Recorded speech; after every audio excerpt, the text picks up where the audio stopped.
Ernest അക്കാഡമിയുടെ പുതിയൊരു വീഡിയോയിലേക്ക് സ്വാഗതം. ഇലക്ട്രോണിക്സ് ഉദ്യോഗാർത്ഥികൾക്കായി PSC നിലവിൽ 3 നോട്ടിഫിക്കേഷൻസ് ആണ് പബ്ലിഷ് ചെയ്തിരിക്കുന്നത്. Lecture in electronics government polytechnic colleges, then engineering assistant PWD, then assistant engineer PWD. ഈ 3 നോട്ടിഫിക്കേഷൻസ് ആണ് ഇപ്പോൾ കറൻ്റ്ലി PSC പബ്ലിഷ് ചെയ്തിരിക്കുന്നത്. അപ്പോൾ ഈ 3 നോട്ടിഫിക്കേഷൻസിലും വരുന്ന വളരെ യൂസ്ഫുൾ ആയിട്ടുള്ള ഒരു ടോപ്പിക്കാണ് നമ്മൾ ഇന്ന് ഡിസ്കസ് ചെയ്യാൻ പോകുന്നത്. ടോപ്പിക്ക് സോളിഡ് സ്റ്റേറ്റ് ഡിവൈസസിൽ നിന്നും ഫെർമി ലെവൽ ആ ഒരു കൺസെപ്റ്റും ദെൻ മാസ് ആക്ഷൻ ലോ എന്ന് പറയുന്ന ഒരു കൺസെപ്റ്റുമാണ് നമ്മൾ ഇന്ന് ഡിസ്കസ് ചെയ്യാൻ പോകുന്നത്. അപ്പോൾ നമുക്ക് വീഡിയോയിലേക്ക് വരാം. സോ ഫെർമി കൺസെപ്റ്റ് അല്ലെങ്കിൽ ഫെർമി ലെവൽ എന്ന് പറയുന്ന ഒരു കൺസെപ്റ്റാണ് നമ്മൾ ഡിസ്കസ് ചെയ്യുന്നത്. അപ്പോൾ നമ്മളെല്ലാം പഠിച്ചിട്ടുണ്ട്. ആ ഒരു കൺസെപ്റ്റ് നമ്മൾ പഠിക്കുന്നത് ഫെർമി ഡിറാക് ഡിസ്ട്രിബ്യൂഷൻ ഫംഗ്ഷൻ അല്ലെങ്കിൽ ഫെർമി ഡിറാക്, ഇത് രണ്ടും ഒരു സയൻറ്റിസ്റ്റിൻ്റെ പേരുകളാണ്, ഫെർമി ആൻഡ് ഡിറാക് എന്ന് പറയുന്നത്. അപ്പോൾ ഇവർ കൊണ്ടുവന്ന ഒരു കൺസെപ്റ്റാണ് ഈ ഫെർമി ലെവൽ എന്ന് പറയുന്നത്. അപ്പോൾ ഫെർമി ലെവൽ അല്ലെങ്കിൽ ആ ഒരു ഫെർമി ഫംഗ്ഷൻ അത് ഡിഫൈൻ ചെയ്തിട്ടാണ് നമ്മൾ ഫെർമി ലെവൽ ഡിഫൈൻ ചെയ്യുന്നത്. അപ്പോൾ ഫെർമി ഫംഗ്ഷൻ എന്താണ് അല്ലെങ്കിൽ ഫെർമി ഡിറാക് ഡിസ്ട്രിബ്യൂഷൻ ഫംഗ്ഷൻ എന്ന് നമുക്ക് ഫുള്ളായിട്ട് പറയാം. അപ്പോൾ ഫെർമി ഫംഗ്ഷൻ എന്ന് പറയുന്നത് the probability of finding electrons in an available energy state, അതിനെയാണ് നമ്മൾ ഫെർമി ഫംഗ്ഷൻ എന്ന് പറയുന്നത്. അപ്പോൾ അത് ഇലക്ട്രോണിനെ കാണാനുള്ള അല്ലെങ്കിൽ ഒരു എനർജി അവൈലബിൾ ആയിട്ടുള്ള എനർജി സ്റ്റേറ്റിൽ ഇലക്ട്രോൺസിൻ്റെ പ്രോബബിലിറ്റിയാണ് ഈ ഫെർമി ഫംഗ്ഷൻ എന്ന് പറയുന്നത്. അപ്പോൾ നമ്മൾ അതിനെ റെപ്രസെൻ്റ് ചെയ്യുന്നത് f(e) എന്ന് പറയുന്ന ഒരു ഫംഗ്ഷൻ വെച്ചിട്ടാണ്. അപ്പം ഫെർമി ഫംഗ്ഷൻ എന്ന് അല്ലെങ്കിൽ ഫെർമി ഡിറാക് എന്ന് കംപ്ലീറ്റ് ആയിട്ട് പറയുമെങ്കിലും നമ്മൾ വളരെ ഷോർട്ടായിട്ട് f(e) അല്ലെങ്കിൽ ഫെർമി ഫംഗ്ഷൻ എന്നതിനെ പറയും. അപ്പോൾ ഞാനത് പറഞ്ഞു, പ്രോബബിലിറ്റി ഓഫ് ഫൈൻഡിങ് ഇലക്ട്രോൺസ്, അതാണ് ഫെർമി ഫംഗ്ഷൻ എന്ന് പറയുന്നത്. അപ്പോൾ അതിന് ഈ ഒരു ഇക്വേഷൻ അവർ ഡിഫൈൻ ചെയ്തിട്ടുണ്ട് f(e)ക്ക്. അതാണ് 1/1 + e⁻e - EF/kT. അവിടെ EF എന്ന് പറയുന്ന ആ ഒരു ടേം ആണ് നമ്മുടെ ഫെർമി ലെവൽ. അപ്പോൾ ആ ഒരു ഇക്വേഷനിലൂടെ ഫെർമി ലെവൽ അവരവിടെ ഡിഫൈൻ ചെയ്തു. അപ്പോൾ EF എന്ന് പറയുന്നതാണ് നമ്മുടെ Fermi level. EF is known as Fermi level.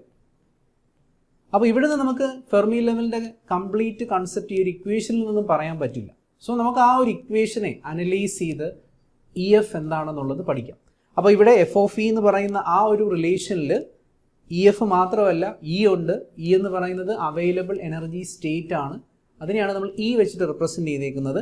K എന്ന് പറയുന്നത് ബോൾസ്മാൻ കോൺസ്റ്റൻ്റ് ആണ്. അതിൻ്റെ വാല്യൂ നമുക്കറിയാം. K is equal to 8.62 × 10⁻⁵ electron volt per kelvin.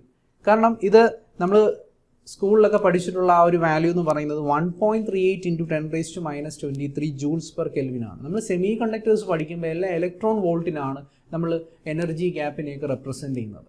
അപ്പോൾ നമുക്കിവിടെ ജൂൾ എന്ന് പറയുന്ന ആ ഒരു യൂണിറ്റിലുള്ള എക്സ്പ്രഷൻ പഠിച്ചു വെച്ചിട്ട് കാര്യമില്ല. സോ നമ്മൾ 8.62 × 10⁻⁵ ഇലക്ട്രോൺ വോൾട്ട് പെർ കെൽവിൻ ആ ഒരു വാല്യൂ ആണ് നമ്മൾ നോട്ട് ചെയ്യേണ്ടത്. അപ്പോൾ ഞാൻ 2 വാല്യൂസ് ഇവിടെ കൊടുത്തിട്ടുണ്ട്.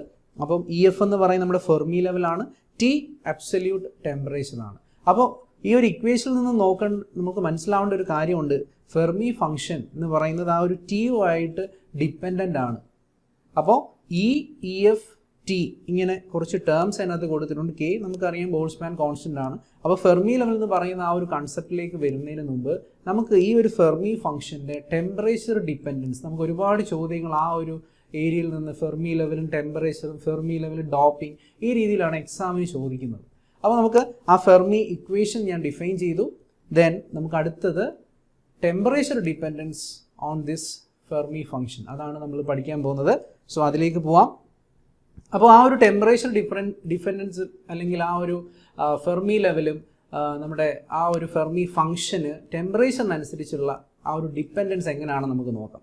അപ്പോൾ ഇവിടെ ഞാൻ EF എന്ന് പറയുന്നത് ആ ഒരു റെഫറൻസ് ലെവലായിട്ടാണ് ഞാൻ ഇവിടെ ചൂസ് ചെയ്യുന്നത്. അപ്പോൾ നമ്മൾ ഓൾറെഡി EF ഫെർമി ലെവലാണെന്ന് പറഞ്ഞു. എന്താണ് അതിൻ്റെ യൂസും കാര്യങ്ങളൊക്കെ നമ്മൾ പഠിക്കാൻ പോകുന്നതേ ഉള്ളൂ. അപ്പോൾ ഞാൻ ഇവിടെ റെഫറൻസ് ലെവലായിട്ട് ഞാൻ EF ആണ് ചൂസ് ചെയ്തേക്കുന്നത്. അപ്പോൾ നമ്മുടെ എക്സ്പ്രഷനകത്ത് ഞാൻ f(e) എന്ന് പറയുന്ന Eക്ക് പകരം ഞാൻ EF കൊടുക്കുവാണ്. ആ ഒരു ഇക്വേഷനകത്ത് EF സബ്സ്റ്റിറ്റ്യൂട്ട് ചെയ്ത് കഴിഞ്ഞാൽ നമുക്ക് എന്താണ് കിട്ടുന്നത്? 1/1 + e⁻⁻ EF - EF/kT. ആ ജനറൽ ഇക്വേഷനകത്ത് ഇക്ക് ഇ എഫ് കൊടുക്കുമ്പോൾ ഇങ്ങനെയാണ് വരുന്നത്. അപ്പോൾ എനിക്ക് E F minus E F എന്താണ് 0 ആണ്. അപ്പോൾ e⁻0 1 ആണ്. സോ നമുക്ക് ആൻസർ 1/1 + 1 അതായത് 1/2 എന്ന് കിട്ടും. അപ്പോൾ ഇവിടുന്ന് ഓർത്ത് വെക്കേണ്ട ഒരു പോയിന്റ് ഇതാണ്, ഫെർമി ലെവലിൽ പ്രോബബിലിറ്റി ഓഫ് ഫൈൻഡിങ് ഇലക്ട്രോൺ എന്ന് പറയുന്നത് ഹാഫ് ആണ് അല്ലെങ്കിൽ 0.5 ആണ്. ഇലക്ട്രോൺസിനെ ഫെർമി ലെവലിൽ കാണുന്ന പ്രോബബിലിറ്റി എന്ന് പറയുന്നത് 0.5 ആണ്. അത് വളരെ ഇമ്പോർട്ടൻ്റ് ആയിട്ടുള്ള ഒരു പോയിന്റ് ആണ്. വാട്ട് ഈസ് ദ പ്രോബബിലിറ്റി, അല്ലെങ്കിൽ അത് പെർസെൻറ്റേജിൽ എക്സ്പ്രസ് ചെയ്യുകയാണെങ്കിൽ 50% ആണ് ആ probability of occupancy of electron. അപ്പോൾ എഫ് ഓഫ് ഇ എന്ന് പറയുന്നത് ഇലക്ട്രോണിൻ്റെ പ്രോബബിലിറ്റിയാണ്, ഹോളിൻ്റെ അല്ല. അപ്പോൾ എഫ് ഓഫ് ഇ അറിയാമെങ്കിൽ നമുക്ക് ഹോൾ പ്രോബബിലിറ്റി കണ്ടുപിടിക്കാം. ഇലക്ട്രോൺ പ്രോബബിലിറ്റിയാണ് എഫ് ഓഫ് ഇ. അപ്പോൾ ഹോൾ പ്രോബബിലിറ്റി എന്ന് പറയുന്നത് എന്തായിരിക്കും? 1 - എഫ് ഓഫ് ഇ ആണ്. അപ്പോൾ അത് ബേസ് ചെയ്തിട്ടും പ്രോബ്ലംസ് ചോദിക്കാം. അപ്പോൾ ഇലക്ട്രോൺ പ്രോബബിലിറ്റി വന്നിട്ട് ഹോൾ പ്രോബബിലിറ്റി ഡിറ്റർമിൻ ചെയ്യാൻ പറഞ്ഞു കഴിഞ്ഞാൽ 1 - എഫ് ഓഫ് ഇ ചെയ്താൽ മതി. അപ്പോൾ ഇതാണ് ഇ എഫ് എന്ന് പറയുന്ന ആ ഒരു റെഫറൻസ് ലെവൽ വെച്ച് നമുക്ക് മനസ്സിലാവുന്നത്. ദെൻ നമുക്ക് ആ ഒരു ടെമ്പറേച്ചർ ഡിപ്പെൻഡൻസിലേക്ക് പോവാം. ഞാൻ ടി എന്ന് പറയുന്നത് 0 കെൽവിനായിട്ട് എടുക്കുവാണ്. അപ്പം ടി = 0 കെൽവിൻ നമ്മുടെ ആ ഒരു എക്സ്പ്രഷനകത്ത് F of E = 1/1 + e⁻e - ef/kT. ഇവിടെ നമ്മൾ ടി 0 കൊടുക്കുകയാണെങ്കിൽ അതേപോലെ തന്നെ ഇ എന്ന് പറയുന്നത് ഞാൻ ലെസ് ദാൻ ഇ എഫ് എടുക്കുവാണ്. E is less than E F. അങ്ങനെ ഒരു കേസ് എടുക്കുവാണെങ്കിൽ E less than E F എന്ന് പറയുമ്പോൾ ഇ എഫ് ആണ് വലുത്, ടി 0 ആണ് അല്ലേ. ഇനി നമ്പർ ബൈ 0 എന്ന് പറയുന്നത് ഇൻഫിനിറ്റി ആണ്. പക്ഷേ ഇവിടെ ഇ എഫ് ഗ്രേറ്റർ ആയതുകൊണ്ട് അല്ലെങ്കിൽ E less than E F ആയതുകൊണ്ട് ആ എക്സ്പോണൻഷ്യൽ ടേം എന്തായിരിക്കും? e⁻∞ ടേം ആയിട്ട് മാറും. e⁻∞ 0 ആണ്. സോ നമുക്ക് കിട്ടുന്ന ആൻസർ 1/1 + 0 അല്ലെങ്കിൽ എനിക്ക് എഫ് ഓഫ് ഇ എന്ന് പറയുന്നത് 1 ആയിട്ടാണ് കിട്ടുന്നത്. അപ്പോൾ ഇവിടെ E less than E F ആണ്. E less than E F എന്ന് പറഞ്ഞാൽ ഇ എഫ് ആണ് ഗ്രേറ്റർ, ടി 0 ആണ്. സോ നമുക്ക് കിട്ടുന്ന ആൻസർ അവിടെ ഒരു നെഗറ്റീവ് വാല്യൂ, ഒരു നെഗറ്റീവ് വാല്യൂ മീൻസ് e⁻∞ ആണ്. e⁻∞ 0.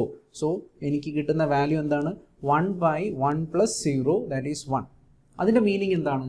ടി = 0 കെൽവിനിൽ E less than E F കണ്ടീഷനിൽ the probability of finding electrons എന്ന് പറയുന്നത് മാക്സിമം ആയിരിക്കും അല്ലെങ്കിൽ 1 ആണ്. നമുക്കറിയാം പ്രോബബിലിറ്റി എന്ന് പറയുന്നത് 0 to 1 ആണ്. സോ റേഞ്ച് ചെയ്യുന്നത്. So E less than E എഫിൽ അതിൻ്റെ മാക്സിമം പ്രോബബിലിറ്റി നമുക്ക് കിട്ടും. Then E greater than E F ആണെങ്കിൽ ഈ സെയിം രീതിയിൽ ആലോചിച്ച് നോക്കിയാൽ മതി. ടി 0 ആണ്, 0 കെൽവിലാണ് നമ്മൾ നോക്കുന്നത്.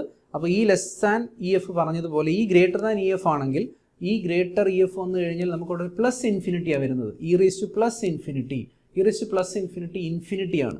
സോ 1/1 + ഇൻഫിനിറ്റി എന്ന് വരും. 1/1 + ഇൻഫിനിറ്റി എന്താണ്? That is 1/∞, that is 0. So ഈ ഗ്രേറ്റർ ദാൻ ഇ എഫിൽ എനിക്ക് എഫ് ഓഫ് ഇ എന്ന് പറയുന്നത് 0 ആണ് കിട്ടുന്നത്. അപ്പോൾ ഇവിടെ നമുക്ക് മനസ്സിലാക്കേണ്ട രണ്ട് കാര്യങ്ങൾ, ഒന്ന് ഇ ലെസ് ദാൻ ഇ എഫിൽ മാക്സിമം പ്രോബബിലിറ്റിയും ഈ ഗ്രേറ്റർ ദാൻ ഇ എഫിൽ പ്രോബബിലിറ്റി ഓഫ് ഫൈൻഡിങ് ഇലക്ട്രോൺ 0 ആയിട്ടാണ് കിട്ടുന്നത്. അപ്പോൾ അങ്ങനെ ടി = 0 കെൽവിനിൽ നമ്മൾ നോക്കുവാണെങ്കിൽ നമുക്ക് കിട്ടുന്ന ആ ഒരു ഡിസ്ട്രിബ്യൂഷനാണ് ഇവിടെ കാണുന്നത്. ഇത് ടി = 0 കെൽവിനിലാണ് ഈ ഒരു ഡിസ്ട്രിബ്യൂഷൻ കിട്ടുന്നത്. ഇക്വേഷൻ എന്ന് പറയുന്ന ഒരു എക്സ്പോണൻഷ്യൽ ഇക്വേഷൻ ആണെങ്കിലും നമ്മളിവിടെ പ്ലോട്ട് ചെയ്തേക്കുന്ന എഫ് ഓഫ് ഇയുടെ ആ ഒരു ഗ്രാഫ് എന്ന് പറയുന്നത് ഒരു റെക്റ്റാങ്കുലർ ഡിസ്ട്രിബ്യൂഷൻ ആണ്. അതായത് ഈ ലെസ് ദാൻ ഇ എഫിൽ എനിക്ക് പ്രോബബിലിറ്റി കിട്ടിയിരിക്കുന്നത് 1 ആണ്, maximum probability. And E F greater അല്ലേ, ഇ എഫിന് അപ്പുറത്തേക്ക് നമുക്ക് കിട്ടുന്നത് പ്രോബബിലിറ്റി ഓഫ് ഫൈൻഡിങ് ഇലക്ട്രോൺ 0 ആണ്. അപ്പോൾ ഇവിടെ കിട്ടിയിരിക്കുന്ന ഡിസ്ട്രിബ്യൂഷൻ എന്താണ്? This is A rectangular distribution. ഇതാണ് നമുക്ക് എഫ് ഓഫ് ഇ കിട്ടുന്നത്. ദെൻ നമുക്ക് ടെമ്പറേച്ചർ ഡിപ്പെൻഡൻസ് നമ്മൾ പഠിക്കുമ്പോൾ ടി = 0 കെൽവിൻ മാത്രമല്ല ഒരു ഹയർ ടെമ്പറേച്ചർ നമ്മൾ കൺസിഡർ ചെയ്യുവാണെങ്കിൽ നമുക്ക് കാണാം ഹയർ ടെമ്പറേച്ചറിൽ there is some probability of finding electron for EF greater അല്ലെങ്കിൽ E greater than EF. EFന് അപ്പുറത്തേക്ക് ഒരു പ്രോബബിലിറ്റി ഉണ്ടാവും. അതാണ് രണ്ടാമത്തെ ഡയഗ്രത്തിൽ നിന്ന് നമുക്ക് മനസ്സിലാവുന്നത്. അതായത് നമുക്കറിയാം അറ്റ് EF പ്രോബബിലിറ്റി എന്ന് പറയുന്നത് 1/2 ആണ്. Then 0 to EF probability T = 0 1 ആണ്. ദെൻ നമുക്ക് വേറൊരു ടെമ്പറേച്ചർ എടുക്കുവാണെങ്കിൽ T1 അല്ലെങ്കിൽ T2 ടെമ്പറേച്ചർ എടുക്കുവാണെങ്കിൽ നമുക്ക് കിട്ടുന്ന ഡിസ്ട്രിബ്യൂഷൻ എന്ന് പറയുന്നത് ഇങ്ങനെ 1ൽ നിന്നും തുടങ്ങി ഒരു എക്സ്പോണൻഷ്യലായിട്ട് പോകുന്ന ഡിസ്ട്രിബ്യൂഷനാണ്. അപ്പോൾ ഇവിടെ ഇ എഫിന് അപ്പുറത്തേക്കും എന്തുണ്ട്, ഒരു പ്രോബബിലിറ്റി ഉണ്ട്, ഇലക്ട്രോണിൻ്റെ ഒരു പ്രോബബിലിറ്റി ഉണ്ട്. ആ ഒരു പോയിന്റ് ഇതിനകത്ത് മനസ്സിലാക്കണം. ടെമ്പറേച്ചർ കൂടുന്നതനുസരിച്ച് ഫെർമി ലെവലിന് അപ്പുറത്തേക്കും there is some probability of finding electron. അതാണ് ഈ ടെമ്പറേച്ചർ ഡിപ്പെൻഡൻസിൽ നിന്ന് നമുക്ക് മനസ്സിലാവുന്നത്. അപ്പോൾ ഇവിടെ ഈ രണ്ടാമത്തെ കേസിൽ നമ്മൾ രണ്ട് ഗ്രാഫും കാണിച്ചിട്ടുണ്ട്. T=0 കെൽവിനും ദെൻ T1 T2 രണ്ട് കേസസും കാണിച്ചു. അപ്പോൾ ടെമ്പറേച്ചർ കൂടുന്നതനുസരിച്ച് probability of finding electron for E greater than E F എന്ന് പറയുന്നത് ഇൻക്രീസ് ചെയ്തുകൊണ്ടിരിക്കും. അപ്പോൾ അതാണ് temperature dependence of Fermi function അല്ലെങ്കിൽ എഫ് ഓഫ് ഇ. ദെൻ ഈ ഒരു പോയിന്റോട് മനസ്സിലാക്കുക, the probability that an energy level E F plus delta is filled is equal to probability that level E F minus delta is empty. അതായത് ഒരു delta E filled ആവുകയാണെങ്കിൽ അതിൻ്റെ meaning എന്താണ്? ഇപ്പോൾ നമുക്ക് പറയാം ഒരു probability of finding electron for E എഫിന് അപ്പുറത്തേക്ക് ഇലക്ട്രോണിൻ്റെ പ്രോബബിലിറ്റി എന്ന് പറയുന്നത് ഒരു 0.3 ആണെങ്കിൽ ഇപ്പുറത്തേക്ക് എന്തായിരിക്കും? The probability of finding holes എന്ന് പറയുന്നത് എത്രയായിരിക്കും? 1 - എഫ് ഓഫ് ഇ ആയിരിക്കും. അപ്പോൾ അത്രയും എത്ര ഹോൾസ് അല്ലെങ്കിൽ എത്ര ഇലക്ട്രോൺസ് ഫിൽ ആവുന്നു അതനുസരിച്ചുള്ള ഹോൾസിനെ നമുക്ക് കാൽക്കുലേറ്റ് ചെയ്യാൻ പറ്റും. അതാണ് എഫ് ഓഫ് ഇയുടെ ഒരു വാല്യൂ അല്ലെങ്കിൽ അതിൻ്റെ ഒരു ഫംഗ്ഷൻ എന്ന് പറയുന്നത്. അപ്പോൾ ഈ ഒരു എക്സ്പ്രഷൻ സാറ്റിസ്ഫൈഡ് ആണ്. അതായത് F of E F plus delta E എന്ന് പറയുന്നത് 1 - E F minus delta E. ആ ഒരു ഡെൽറ്റ ഇ ചേഞ്ച് നമ്മുടെ ഇലക്ട്രോൺ അല്ലെങ്കിൽ ഹോൾ പ്രോബബിലിറ്റി രണ്ടിനെയും അത് ഈക്വലായിട്ടായിരിക്കും അഫക്റ്റ് ചെയ്യുന്നത്. ദെൻ ഈ ഒരു ഗ്രാഫ് എന്ന് പറയുന്നത് നമ്മൾ ഓരോ സെമി കണ്ടക്ടറിൻ്റെ കേസിലുമുള്ള ഫെർമി ഡിസ്ട്രിബ്യൂഷൻ ഫംഗ്ഷൻ വരച്ചേക്കുവാണ്. അപ്പോൾ ഈ ഓരോ കേസസിലുമുള്ള ഡിസ്ട്രിബ്യൂഷൻ എന്ന് പറയുന്നത് നമ്മൾ മനസ്സിലാക്കേണ്ടത് നമ്മുടെ എനർജി ബാൻഡ് ഡയഗ്രം നമുക്ക് അറിഞ്ഞിരിക്കണം. അതായത് നമ്മുടെ എനർജി ബാൻഡ് ഡയഗ്രം നമ്മൾ നോക്കുവാണെങ്കിൽ ഒരു ഇൻട്രിൻസിക് സെമി കണ്ടക്ടർ വരയ്ക്കുവാണെങ്കിൽ ഇവിടെ ഇ സി ഉണ്ട്, ദെൻ ഇ എഫ് ഉണ്ട്. നമുക്കറിയാം ഇ ഐ എന്ന് പറയുന്നത് the middle of E C ആയിരിക്കും. ഇ ഐ എന്ന് പറയുന്നത് മിഡിൽ ഓഫ് ഇ സി ആയിരിക്കും. Then for an intrinsic semiconductor നമ്മുടെ ഫെർമി ലെവലിൻ്റെ ലൊക്കേഷൻ എന്ന് പറയുന്നത് മിഡിൽ തന്നെ ആയിരിക്കും. E I equal to E F ആയിരിക്കും. So this is an intrinsic semiconductor. So ഇൻട്രിൻസിക്കിൻ്റെ പ്രത്യേകത അറിയാം, ഇ ഐയും ഇ എഫും ഒരേ ലെവലിലായിരിക്കും അല്ലെങ്കിൽ middle of the band gap ആയിരിക്കും. Then for an N type semiconductor നമുക്ക് അറിയാം അവിടെ ഫെർമി ലെവൽ എന്ന് പറയുന്നത് ക്ലോസർ ടു കണ്ടക്ഷൻ ബാൻഡ് ആയിരിക്കും. അപ്പോൾ ഇ ഐ എന്ന് പറയുന്നത് ഇതാണ്, ഇ എഫ് എന്ന് പറയുന്നത് ഇ ഐക്ക് എബോവ് ആയിരിക്കും അല്ലെങ്കിൽ it is closer to conduction band ആയിരിക്കും. ദെൻ ഇതാണ് എൻ ടൈപ്പ്. ദെൻ ഒരു പി ടൈപ്പ് എടുക്കുവാണെങ്കിൽ പി ടൈപ്പിനകത്ത് എങ്ങനെയാണ്? ഇ സി ഉണ്ട്, ഇ വി ഉണ്ട്, ദെൻ ഇ ഐ നമുക്കറിയാം മിഡിലാണ്. ഇ എഫ് എന്ന് പറയുന്നത് it is closer to valence band ആണ്. അപ്പോൾ ഇങ്ങനെ 3 രീതിയിലാണ് നമ്മൾ ഈ ബാൻഡ് ഡയഗ്രംസ് പഠിക്കുന്നത്. അപ്പോൾ അതിൽ നിന്നൊക്കെ ക്വസ്റ്റ്യൻസ് വരുന്നതാണ്. ഫെർമി ലെവലിൻ്റെ ലൊക്കേഷൻ വെച്ചിട്ട് നമുക്ക് ചോദിക്കാവുന്നതാണ്. ദെൻ ഇവിടെ ഞാൻ വരച്ചിരിക്കുന്നത് ഇതിൻ്റെ ഒരു ഡിസ്ട്രിബ്യൂഷനാണ് അല്ലെങ്കിൽ എഫ് ഓഫ് ഇ എങ്ങനെ പ്ലോട്ട് ചെയ്യാം എന്നാണ് നമ്മളോട് വരച്ചിരിക്കുന്നത്. ഇവിടെ നിങ്ങൾക്ക് കാണാം ഇവിടെ ഫെർമി ലെവൽ ഇൻട്രിൻസിക്കിൻ്റെ കേസിൽ മിഡിലാണ്. അത് വെച്ചിട്ട് നമ്മൾ ആ ഒരു ഇ എഫിൻ്റെ ഡിസ്ട്രിബ്യൂഷൻ വരച്ചേക്കുവാണ്. അപ്പോൾ അത് വരയ്ക്കുന്നതിനകത്ത് നമ്മൾ മനസ്സിലാക്കേണ്ട ഒരു കാര്യം, ഒരു ഇൻട്രിൻസിക്കിൻ്റെ കേസിൽ the probability of finding electrons in the conduction band, അതാണ് ഞാൻ എഫ് ഓഫ് ഇ സി എന്ന് എഴുതിയിരിക്കുന്നത്, that will be equal to the probability of finding holes in the valence band. Conduction ബാൻഡിൽ ഇലക്ട്രോൺസിനെ കാണാവുന്ന പ്രോബബിലിറ്റി അതാണ് F of E C. Hole probability നമ്മളറിയാം 1 - F of E വെച്ചിട്ടാണ് പറയുന്നത്, അത് വാലൻസ് ബാൻഡ് വെച്ചിട്ടാണ്. അപ്പോൾ അത് രണ്ടും ഈക്വൽ ആയിരിക്കും. ഒരു ഇൻട്രിൻസിക്കിനകത്ത് ഇലക്ട്രോൺ കോൺസെൻട്രേഷനും ഹോൾ കോൺസെൻട്രേഷനും ഈക്വൽ ആയിരിക്കും. അപ്പോൾ അതുപോലെ തന്നെ പ്രോബബിലിറ്റി പറയുമ്പോഴും the probability of finding electrons in conduction band is equal to probability of finding holes in the valence band. Similarly നമ്മളൊരു n ടൈപ്പ് നോക്കുകയാണെങ്കിൽ ഇവിടുത്തെ കേസിൽ the probability of finding electrons in the conduction band is greater than the probability of finding holes in the valence band. So ഇതാണ് ഇവിടുത്തെ case. അതായത് ഇലക്ട്രോണിൻ്റെ probability ആയിരിക്കും കൂടുതൽ n ടൈപ്പിനകത്ത്. അവിടെ ഫെർമി ലെവലിൻ്റെ ലൊക്കേഷൻ കണ്ടക്ഷൻ ബാൻഡിനടുത്തായിരിക്കും. ദെൻ ഒരു പി ടൈപ്പ് എടുക്കുകയാണെങ്കിൽ അവിടെ the probability of finding electrons എന്ന് പറയുന്നത് ഇൻ ദ കണ്ടക്ഷൻ ബാൻഡ് എന്ന് പറയുന്നത് it is less than hole probability, that is 1 - F of E V. അപ്പോൾ നമ്മൾ ആ കോൺസെൻട്രേഷൻ പറഞ്ഞതുപോലെ തന്നെ നമ്മൾ ഫെർമി ഡിസ്ട്രിബ്യൂഷൻ ഫംഗ്ഷൻ വെച്ചിട്ട് നമുക്ക് ഇലക്ട്രോണിൻ്റെയും ഹോളിൻ്റെയും പ്രോബബിലിറ്റി നമുക്ക് പറയാൻ പറ്റും. അപ്പോൾ അതാണ് ഈ ഒരു ഡയഗ്രത്തിൽ നിന്ന് നമ്മൾ മനസ്സിലാക്കേണ്ടത്. ഇപ്പോൾ ഈ പോയിന്റ്സ് 3 പഠിച്ചു വെച്ചിരുന്നാൽ മതി എന്നിൻ്റെയും പിയുടെയും ഇൻട്രിൻസിക്കിൻ്റെയും കേസിൽ. അപ്പോൾ നമ്മൾ ടെമ്പറേച്ചർ ഡിപ്പെൻഡൻസ് നമ്മൾ ഈ രീതിയിലാണ് പഠിക്കേണ്ടത്. ദെൻ അതുപോലെ തന്നെ നമ്മൾ അറിഞ്ഞിരിക്കേണ്ട ഒരു കാര്യം, അതായത് ഈ ഒരു ഫെർമി ലെവൽ, നമ്മളിപ്പോൾ ഫെർമി ലെവലിൻ്റെ ഒരു ഇമ്പോർട്ടൻസ് പഠിച്ചു. ഫെർമി ലെവലിൻ്റെ ലൊക്കേഷൻ വെച്ചിട്ട് നമുക്ക് അത് ഏത് ടൈപ്പ് ഓഫ് സെമി കണ്ടക്ടർ ആണെന്നൊക്കെ നമുക്ക് ഡിറ്റർമിൻ ചെയ്യാൻ പറ്റും. അതേപോലെ തന്നെ നമുക്ക് ഇലക്ട്രോൺ കോൺസെൻട്രേഷനും ഹോൾ കോൺസെൻട്രേഷനും ഒക്കെ നമുക്ക് ഡിറ്റർമിൻ ചെയ്യാൻ കൂടി നമുക്ക് ഈ ഒരു ഫെർമി ലെവൽ കൺസെപ്റ്റ് യൂസ് ചെയ്യാൻ പറ്റും. ഇലക്ട്രോൺ കോൺസെൻട്രേഷൻ ഡിറ്റർമിൻ ചെയ്യാം, അതുപോലെ തന്നെ നമുക്ക് ടൈപ്പ് ഓഫ് സെമി കണ്ടക്ടർ ഏതാണെന്ന് ഐഡൻറ്റിഫൈ ചെയ്യാം. അപ്പോൾ അതിന് നമുക്ക് ഈ ഒരു ടെമ്പറേച്ചർ ഡിപ്പെൻഡൻസിൻ്റെ കൺസെപ്റ്റും കാര്യങ്ങളും ഒക്കെ അറിഞ്ഞിരിക്കണം. ദെൻ അപ്പോൾ ഈ പറഞ്ഞ കാര്യങ്ങളൊക്കെയാണ് നമ്മൾ ഇവിടെ മെൻഷൻ ചെയ്തിരിക്കുന്നത്. എഫ് ഓഫ് ഇ എന്ന് പറയുന്നത് ഫെർമി ഫംഗ്ഷൻ ആണ്, അല്ലെങ്കിൽ ഫെർമി ഡിസ്ട്രിബ്യൂഷൻ ഫംഗ്ഷൻ ആണ്. ദെൻ ഇനി നമുക്ക് ഈ ഒരു ഫെർമി ലെവൽ അല്ലെങ്കിൽ ഈ ഒരു കൺസെപ്റ്റ് ഉപയോഗിച്ച് ഞാൻ പറഞ്ഞു നമുക്ക് ഇലക്ട്രോൺ കോൺസെൻട്രേഷനും ഹോൾ കോൺസെൻട്രേഷനും ഇക്വിലിബ്രിയത്തിൽ നമുക്ക് കാൽക്കുലേറ്റ് ചെയ്യാൻ പറ്റും. അപ്പോൾ ഇക്വിലിബ്രിയത്തിലുള്ള ഇലക്ട്രോൺ കോൺസെൻട്രേഷന് ഞാൻ N എന്നോ അല്ലെങ്കിൽ N0 എന്നൊക്കെ നമ്മൾ യൂസ് ചെയ്യാറുണ്ട്. സോ N0 നമുക്ക് കാൽക്കുലേറ്റ് ചെയ്യാൻ പറ്റും. N0യുടെ വാല്യൂ നമ്മൾ കാൽക്കുലേറ്റ് ചെയ്യുന്നത് ശരിക്കും നിങ്ങളൊക്കെ പഠിച്ചിട്ടുള്ളതാവാം, ഇതിൻ്റെ ഡെറിവേഷനും കാര്യങ്ങളൊക്കെ, നമുക്ക് അതിലേക്കൊന്നും പോകേണ്ട ആവശ്യമില്ല. സോ ഒരു ഇലക്ട്രോൺ കോൺസെൻട്രേഷൻ കാൽക്കുലേറ്റ് ചെയ്യുന്നത് നമ്മൾ ഇലക്ട്രോണിൻ്റെ പ്രോബബിലിറ്റി അല്ലെങ്കിൽ the probability of finding electrons, അതാണ് നമ്മളിപ്പം പഠിച്ചത് എഫ് ഓഫ് ഇ എന്ന് പറയുന്നത്. അപ്പോൾ എഫ് ഓഫ് ഇ സി എന്ന് പറയുന്നത് എന്താണ്? Probability of finding electrons in the conduction band.